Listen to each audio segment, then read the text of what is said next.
급등락하는 주가. 무엇이 시장을 움직일까? 우리가 몰랐던 종목의 숨은 뒷이야기. 정윤성 앵커가 알려드립니다. 오후장 투자의 모든 것. K스탁 라이브.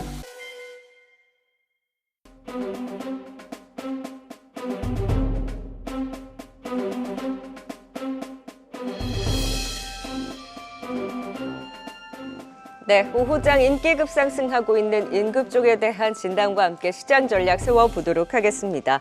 미르경제연구소 정태근 이사, IM증권 염정 차장 자리해 주셨어요. 안녕하세요. 네, 반갑습니다. 안녕하세요. 오후장 들어서 우리 시장 결국 하락 전환을 하면서 힘이 빠지고 있습니다. 좀 답답한데요. 첫 번째 임급종으로 시장에 대한 몇몇 종목 중심으로 또 살펴보도록 하겠습니다. 오늘은 오전장부터 내내 아마 중국 경기 부양 관련한 종목들 중심으로의 상승을 말씀을 드렸는데요. 현재 이 시각 아모레퍼시픽이 12%의 급등으로 오후장에도 강한 탄력을 유지하면서 오늘 중국 소비주 안에서도 가장 눈에 띄는 흐름을 보여주고 있습니다.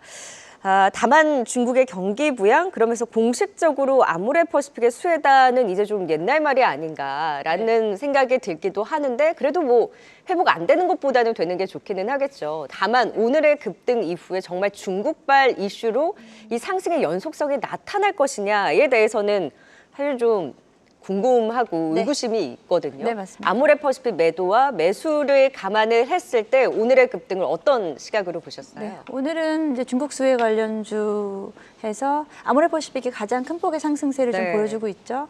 일단 저는 먼저 대답은 매도를 말씀을 좀 드리겠습니다. 네. 아모레퍼시픽 지금 자리가 안 좋다라는 부분보다 중국 수혜 관련해서 종목들이 지금 일부 중국 비중이 높은 종목들이 네. 오늘 일찍 좀 급등을 하고 있는데, 아직까지 구체적인 뭐 안이라든지 이 종목들이 어떤 식으로 중국에서의 비중을 높여갈 수 있을지에 대한 아직까지 그림은 좀 그려지기 좀 어려운 상황이고요.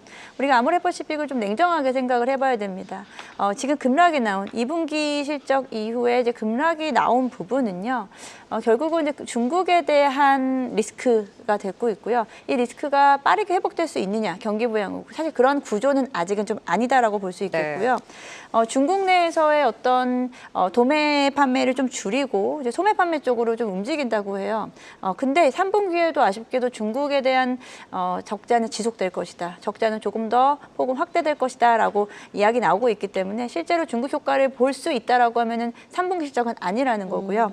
지금 3분기 실적에 대한 컨센은 영업이익단에서 다소 좀 하회할 전망입니다. 그럼에도 불구하고 지금 9월 동안 그래도 12만 원대에서 지금 오늘의 상승까지 하면은 15만 원대까지 네. 빠르게 이제 반등이 올라왔어요. 주어졌기 때문에 이거는 약간의 좀 기회를 보시고 비중을 좀 축소하시자라고 좀 생각을 하고 있고요. 네. 아모레퍼시픽이 정말 주가가 전고점을 찾기 위해서는 결국은 서구권, 특히나 북미 매출을 잡아야 되는 부분이고, 리포트들에서도 다 보게 되면은 결국은 아모레퍼시픽 주가의 향방은 코스알엑스의 편입 효과가 2분기에 생각보다 못 미쳤고 3분기에 본격적으로 드러나는 부분이거든요. 네. 3분기에는 2분기 대비해서 실적에 대한 부분이 반영이 될 것이고, 그리고 아모레퍼시픽이 이렇게 또 단기 반등이 나올 수 있었던 게요.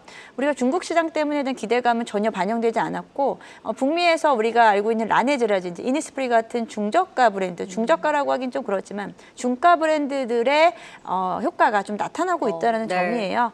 북미에서의 온라인이라든지 오프라인 매출액이 늘어난다라는 부분이고, 최근에는 코스알엑스도 미국에 대한 선정량이 7월에 늘어났다는 점에서 회복세가 북미 쪽을 향하고 가는 게 맞다. 네. 그래서 오늘은 중국으로 효과를 단기적으로 봤으니 일단은 차익 실현 살짝 좀 네. 하고 다시 좀 냉정하게 아모레퍼시픽을 다시 봐야 되는 관점에서 재접근하셨으면 네. 좋겠고요. 3분기 실적은 일단은 지금으로서는 이미 또 실적은 이제 다 이제 어느 정도 예상을 하고 예상을 있으니까. 끝나기 네. 때문에 3분기 실적은 예상치보다는 좀 좋지 못하다. 하지만 바닥을 다졌다라는 점에서는 주가는 반등할 수 있는 구간이 있다. 근데 목표가가 그리 높지는 않아요. 그러니까 매력도가 높지는 않다는 거예요. 그러니까 지금 네. 단기로는 많이 차 올랐어요. 네. 그러니까 증권가에서 리포트 나온 거 보게 되면은 이제 목표가가 뭐 증권사마다 다르지만 적게는 16만 원에서 20만 원 사이 정도라고요. 근데 지금 오늘로써 일단은 목표가에 일부 근접한 수준이기 때문에 네. 비중 살짝 축소했다가 다시 한번 좀 기회를 네. 보시는 것도 좋겠습니다. 사실 중국에서 아모레퍼시픽의 화장품이 중국 로컬 브랜드에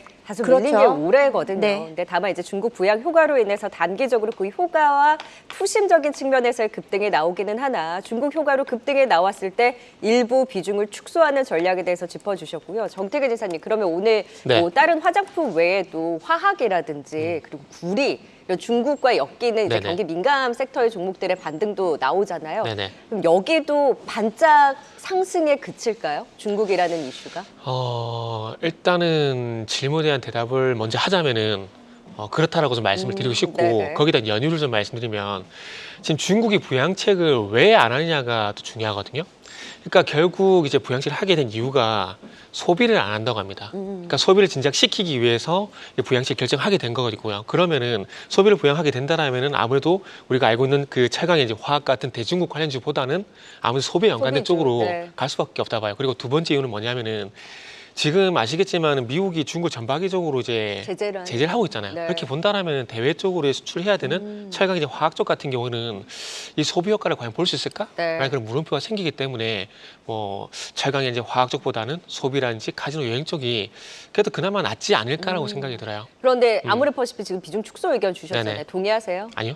오, 더 간다고 보세요? 네네. 오. 그러니까 아까 염정 차장님께서 말씀하신 거 그 내용을 가지고요. 그 내용을 봤을 때 부정적으로 이제 평가를 하셨는데 도리어 저는 긍정적 평가가 될 거라 봐요. 왜냐하면은 아모레퍼시픽도 결국 탈중국을 진행하고 있잖아요. 네네. 그렇게 되면서 북미 매출을 현재 늘려가고 있는 상황들이고 그런 것들이 가시적인 효과가 나올 거거든요. 그리고 그리고 중국 효과만으로 봤을 때 이제 오늘의 급등이다 보니 그러니까 중국 효과가 더 미칠 수 있을 것이냐에 대해서는 소비주들 그래도 좀 연속성이 있다라고 보세요? 네, 있다고 보고 있고요. 그리고 오늘은 일단 네네. 아모레퍼시픽이 그런 영향을 받고 있지만 근데 우리가 오늘만 볼 건 아니잖아요. 네. 최근 흐름을 보게 되면 북미 쪽이 어쨌든 그런 영향들 때문에 근데 포인트는 북미네요, 결국. 네, 저는 중국 부정적으로 부자는. 말씀드린 적은 없고요. 네네. 오늘은 중국 효과로 반짝 움직였으니 나왔으니, 네. 이분은 차익 실현해서 좋다. 네. 하지만 북미 쪽을 우리는 봐야 된다라고 네. 말씀드린 겁니다. 그래요. 종목 겨루기가 아닌데 일단 아모레퍼시픽을 비롯해서 이제 중국에 대한 효과가 네네. 조금 더 나타날 수 있는 여지가 있다. 하지만 포인트는 결국 북미 북미. 쪽에서의 회복에 네네. 포인트를 맞춰서 다만 이제 오늘 단기 급등에 따른 비중 조절도 좀 고려를 해보자라는 의견을 주셨습니다. 화학과 철강 쪽은 좀 보수적인 네네. 의견으로 중국 효과에 대해서는 말씀을 주셨네요. 자, 이어서 두 번째 임급종도 만나보겠습니다. 자, 밸류업 지수 공개 이후에 갸우뚱하신 분들 많으셨죠. 예상했던 종목들이 일부 탈락을 하고 예상하지 못했던 종목들의 편입이 눈에 띄었는데 그 안에서 정말 예상치 못했던 한진칼이 편입이 되면서 오늘 급등이 나오고 있습니다. 그래서인지 오늘 장주 VR까지 발동됐는데요. 정태근 이사님, 한진칼이 적극적인 주주 환원책을 펼칠 수 있을까요? 그러니까 그게 결국 문제라고 보거든요. 일단은 의견은 매수예요. 의견은 매수인데 매수예요. 네. 제가 말씀을 드리려고 하는 핵심을 이제 앵커님이 말씀해버렸어요. 네네. 그러니까 이 회사 같은 경우는 앞으로 밸류보다는 경영권 분쟁 이쪽으로 만약에 이슈가 발생되면은 주가가 가지 않을까 생각이 들거든요. 일단 오늘 제외를 하고 그 미래를 한번 보자고요. 밸류 같은 경우에는 할 여력도 있어야 되지만은 네. 말씀하신 것처럼 의지도 있어야 되거든요. 여력만 중요한 게 아니라 오너가 의지가 있냐가 상당히 중요한데 조원태 회장 입장에서 우리가 한번 생각을 해보자고요. 일단은 밸류업에 포함이 됐기 때문에 뭐 하긴 해야 될 겁니다. 근데 당장에 할 여력이 될까? 라는 생각을 보게 되면은 여력도 그렇고 의지도 아직은 없다라고 보는 게 맞다라고 봐요. 10월 달에 이제 상속세 완납이 완납이 되거든요. 그렇게 되면은 이 상속세 완납이 되게 되면은 그 위에 어떤 작업을 할까? 지배력 강화를 더 하지 않을까요? 왜냐하면은 대한항공을 좀 더 안정적으로 지배하기 위해서는 한진칼이 지금 어쨌든 대한항공의 지분을 26% 가지고 있잖아요. 그리고 한진칼을 현재 조원태 회장이 지배를 해야 되는데 물론 델타항공이라든지 산업은행이라든지 5 지분이 있긴 있어요. 네. 그러나 그럼에도 불구하고 조원태 회장 같은 경우는 5.7%밖에 안 되는 지분이거든요. 그러면은 과연 남매의 난 2020년도에 있었던 남매의 난이 과연 끝이 났을까요? 저는 아니라고 보거든요. 그러면은 조원태 회장이 조금 급해질 수도 있다고 봐요. 우호 지분도 중요하지만은 본인이 어떤 지배력 강화를 하기 위해서 지분 매입을 하게 될 것이고 그런 어떤 에너지를 쏟을 가능성이 있기 때문에 그런 부분들이 완성이 되고 난 이후에 제가 봤을 때는 밸류를 하지 않을까 생각이 돼요. 예를 들게 되면은 현대글로비스처럼 현대글로비스 같은 경우도 마찬가지잖아요. 무상증을 하고 난 다음에 배당 정책이 네. 수주 정책이 나왔잖아요. 그래서 아마 조원태 회장도 지배력을 강화를 하고 난 다음에 그다음에. 뭐 현대글로비스 네. 같은 그런 정책이 나오지 않을까 그렇게 생각을 하고 있어요. 그럼 지금은 밸류업보다는 일단 경영권 분쟁으로 네네. 인해서 경영권을 완전화시키는지 여부에 네네. 대한 움직임으로 근데 이제 밸류업 지수의 편입은 플러스 알파로 이제 볼 수 있는 부분이기는 하잖아요. 그러면 지금 매수에 대한 의견이시기는 한데 네네. 정말 많은 종목들과 비교를 했을 때 네네. 그 매수에 대한 매력도가 높은 건가요? 높진 않아요. 그렇죠. 네. 그러니까 매수 해볼 만한 그런 건 맞지만 네네. 그렇다고 적극적인 매수에 대한 의견은 아니신 것 같아서. 네. 제가 매수, 그러니까 약간은 밸류에 대해서 부정적이지만 매수 의견을 말씀드린 이유가 뭐냐면 최근에 이제 경영권 분쟁 때문에 시끄러운 회사들이 상당히 많아지고 네. 있잖아요. 근데 이런 것들이 저는 개인적으로 앞으로 더 많아질 거라고 생각이 돼요. 그러면서 2020년도에 일단 1차적인 불씨는 잡혔지만 그 불씨가 완전 다 잡혔을까라는 생각도 우리가 한번 해봐야 되거든요. 네. 이렇게 본다라면은 이제 앞으로 경영권 분쟁이 발생될 가능성이 높고 그런 이슈가 발생되게 되면서 고려형 같은 어떤 주가 변동성이 나올 수가 있기 때문에 네. 매수를 말씀드리는 거죠. 네, 한진칼은 좀 더 다른 포인트에서의 움직임을 주목하자라는 의견까지 들어봤습니다. 네, 지금 이 시각 또 사이렌이 울리고 있는 VR 발동 종목 찾아보도록 할까요? 시황센터 연결합니다. 권미정 캐스터. 네, 시황센터입니다. 오늘 지금 현재 VR 발동된 종목들 무엇이 있는지 살펴보도록 하겠습니다. 우선 LK 삼양의 상방 VI 2번 발동된 것이 가장 눈에 띄고 있습니다. 현재 18%의 강세를 보여주고 있고요. 더 테크놀로지는 하방 VI가 발동되면서 지금 하한가 가까이 간 모습 확인되고 있습니다. 그럼 VR 특징주 통해서 시장 분위기 조금 더 자세히 살펴보겠습니다. 오늘의 첫 번째 VR 특징주는 핑거입니다. 스마트 뱅킹과 핀테크 플랫폼을 구축하는 핑거가 연일 강세를 보이고 있습니다. 바로 내일 STO 법제화를 위한 간담회가 열리는데요. 다시 시동이 걸리고 있는 STO 법제화 이슈에 핑거가 대장으로 움직이고 있습니다. 어제는 13% 급등한 후 오늘은 22%까지 강세를 보였는데요. 두 번의 상방부해가 발동된 후 현재도 20%대의 강세를 유지해주고 있습니다. 오늘 두 번째 VR 특징주는 제일 M&S입니다. 삼성 SDI가 제너럴 모터스와 미국에서 짓는 배터리 합작 공장에 최대 1조 원에 이르는 설비를 발주할 거란 전망이 나오고 있습니다. 제일 M&S는 삼성 SDI와 40년 넘게 관계를 구축해오고 있는 믹싱 장비 업체로 이번 합작 공장에도 믹싱 장비를 공급할 수 있다는 목소리가 나오고 있는데요. 긍정적인 기대 속에 제일 M&S 강하게 올라오고 있고요. 두 번의 상방부해가 걸린 후 현재도 27%대의 급등세를 유지하고 있습니다. 지금까지 VR 특징주 전해드렸습니다.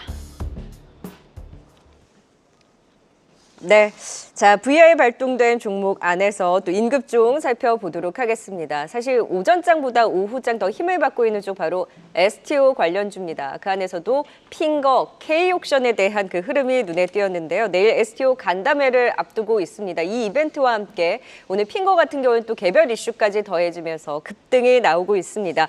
이 테마 안에서 STO 관련주 매매 팁을 어떻게 가져가면 좋을지 임급종으로 대표적으로 핑거 살펴보도록 하죠. 염정 사장님, 네.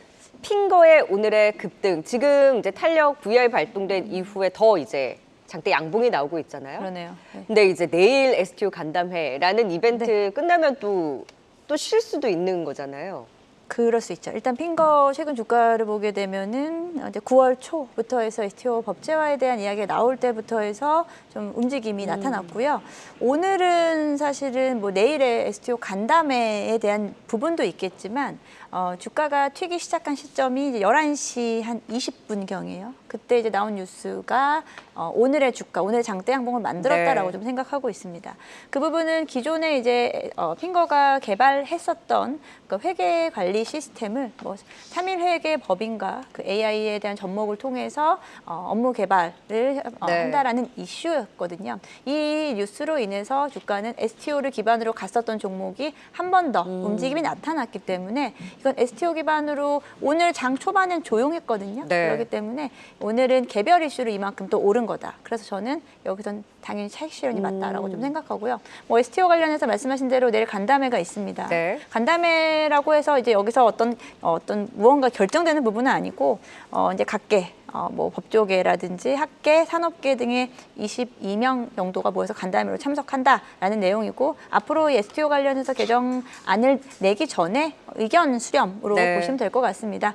이슈는 좀 살아있지만 단기적으로 다른 이슈로 이게 상승 탄력이 더 붙었다라고 하면은 이것도 보유하고 계신 분들 네. 비중 축소로 챙기면서 가시는 게 맞지 않을까 생각하고 있습니다. 네, 뭐 핀 거 잘 아시잖아요. 급등 나오면 쉬었다가 또 이슈 나올 때 급등 나왔다가 쉬는 이 반복적인 패턴을 보이다 보니 이렇게 급등에 나왔을 때는 수익 실현에 대한 기회로 매도에 대한 의견 주셨습니다. 내일 STO 간담회 이벤트도 잘 살펴봐야 되겠네요. 자, 이제 마지막 임급종 살펴보겠습니다. 이 종목은 요즘 왜 이렇게 급등이 나오는 걸까요? 시총이 작은 종목이긴 합니다만 최근에 주가 급등세가 두드러집니다. 오늘 장중에는 상한가까지 찍기도 했고요. 현재 이 시각에는 상승폭은 다소 축소되긴 했습니다만 절대적으로 무려 23%의 급등을 보이고 있는 펜트론 살펴봅니다. 펩트론 아니고요. 펜트론입니다. 이름이 비슷하다 보니 헷갈리시는 분들이 많으실 것 네네. 같은데 펜트론 같은 경우는 최근에 뭐 독일 업체의 수주 이슈도 있었고 네네. 글로벌 수주로 정말 가는 건지 원래 이제 시총이 작아서 사실 저희 방송에서 못 봤다가 이제 그쵸? 시총이 1,000억 원이 넘어서 볼 수 있게 된 펜트론입니다. 주가 급등 네. 이유가 좀 어디에 있다라고 보세요? 제 결론은요, 두 가지 연유가 있다라 봐요. 최근에 반도체 분위기 좀 괜찮아진 부분들, 그리고 이제 2차 전지 분위기가 좀 좋아진 부분들. 네. 일단은 지금의 상승을 좀 즐겼으면 좋겠습니다. 그래서 일단 매수 의견을 드릴 수가 있을 것 같고요.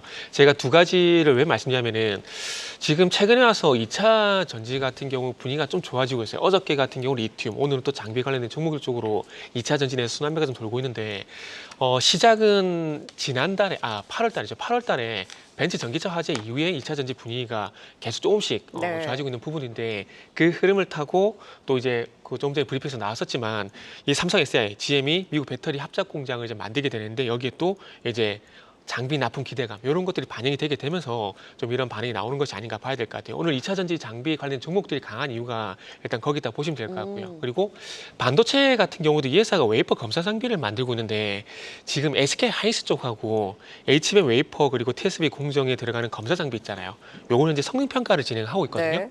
그래서 이게 완료가 되게 되면은 빠르면 올해 연내에 막 납품도 이게 나오고 있는데 일단은 뭐 내년 상반기까지는 봐야 될 것 같아요. 그래서 SK 하이닉스 쪽하고 검사 장비 관련된 이런 성능 평가 이슈가 있고 그리고 삼성 SDI 관련돼 가지고도 이 장비 납품 가능성 이런 부분들이 복합적으로 이제 작용이 되는 것 같아요. 그러니까 결론은 뭐냐면은 지금 현재 반도체라든지 2차 전지가 나쁘지 않은 분위기 속에서 좀 좋게 분위기 조성이 되고 있잖아요. 그 속에서 이런 방금 말씀드린 뭐 삼성 SDI라든지 네. SK 하이닉스라든지 이런 이슈들이 좀 작용이 되게 되면서 탄력을 좀 더 키우는 것 같아요. 네. 그래서 이런 연으로 반등이 나오고 있고 그리고 매수입니까? 네 서두에 매수 말씀드렸고 오. 지금 상승을 조금 더 즐기자고요. 오랜만에 2차 네네. 전지 분위기 왔잖아요. 네. 네. 그 유독 또 강한 움직임이 포착이 돼서 또 시총이 작다 보니 더 탄력적인 네네. 것 같습니다. 펜트로는 반도체 2차 전지 복합 모멘텀으로 더 갈 수 있는 힘에 대한 긍정적인 분석 매수 주셨습니다. 네, 임급종으로 종목별로 또 대응 전략 살펴봤어요. 지금까지 정태근 이사 그리고 염정 차장이었습니다. 고맙습니다. 네 감사합니다. 계속해서 다양한 경제 이슈를 알고 싶다면 구독과 좋아요, 알림 설정 부탁드립니다. AI 캐스터 권미정이었습니다.